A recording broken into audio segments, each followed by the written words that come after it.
Liberal and progressive Britain is still in shock over Brexit because it went against all predictions and it has massively disrupted the life experience and chances of a whole young generation. But I think that we have to learn to move on, and we have to learn that Europe is going to be a story over here and Britain is going to be a story on the other side of the English Channel, and the fate of the United Kingdom is now in the hands, really, of a government that within 4 weeks could be out of control.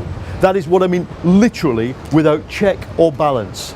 And so what is at stake for us, the progressive, liberal, left, globalist part of the UK economy, UK population, is simply to stop the Tories. All of the problems can be dealt with after that.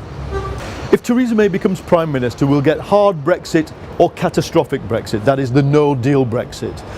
Trade will collapse by 18% minimum, GDP will collapse, debt will go through the roof. But these are not the main problems. The main problem is that the section of the elite that is clustered around May, Liam Fox, Boris Johnson, want this for one reason above all, that they will then be free of any concept of constitutionality, because it's the European Court of Justice and our European citizenship that is on my passport, in my pocket, that gives me rights in this country.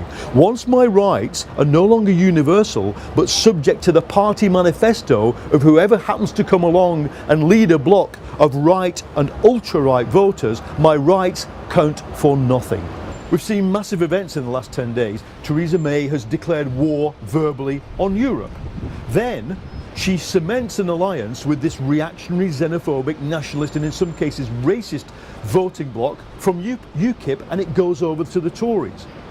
We have to stop them because that bloc can win any election it wants to as long as it's got the tacit support of the business elite and what you might call liberal conservatism. Unless liberal conservatism wakes up and realises they're now part of a party that includes a bunch of xenophobes and racists, which they don't want to be in, and this includes most business leaders, unless they wake up, there's a hegemonic bloc now of the right, and only a bloc of the left can stop it.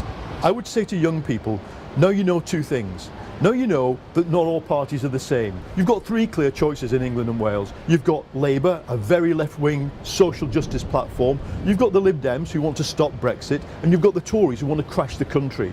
For the first time probably in your lifetime, what you vote not only matters but will be decisive.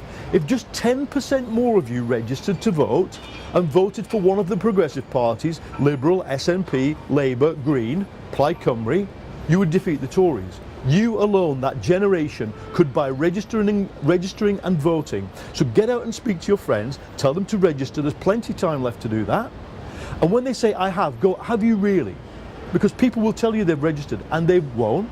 And when you tell them, when they tell you they're gonna vote X or Y, make them do it. Have a house party the night before, have a breakfast, have a brunch, have a drinking session in the pub on election day, but drag your friends to that polling station.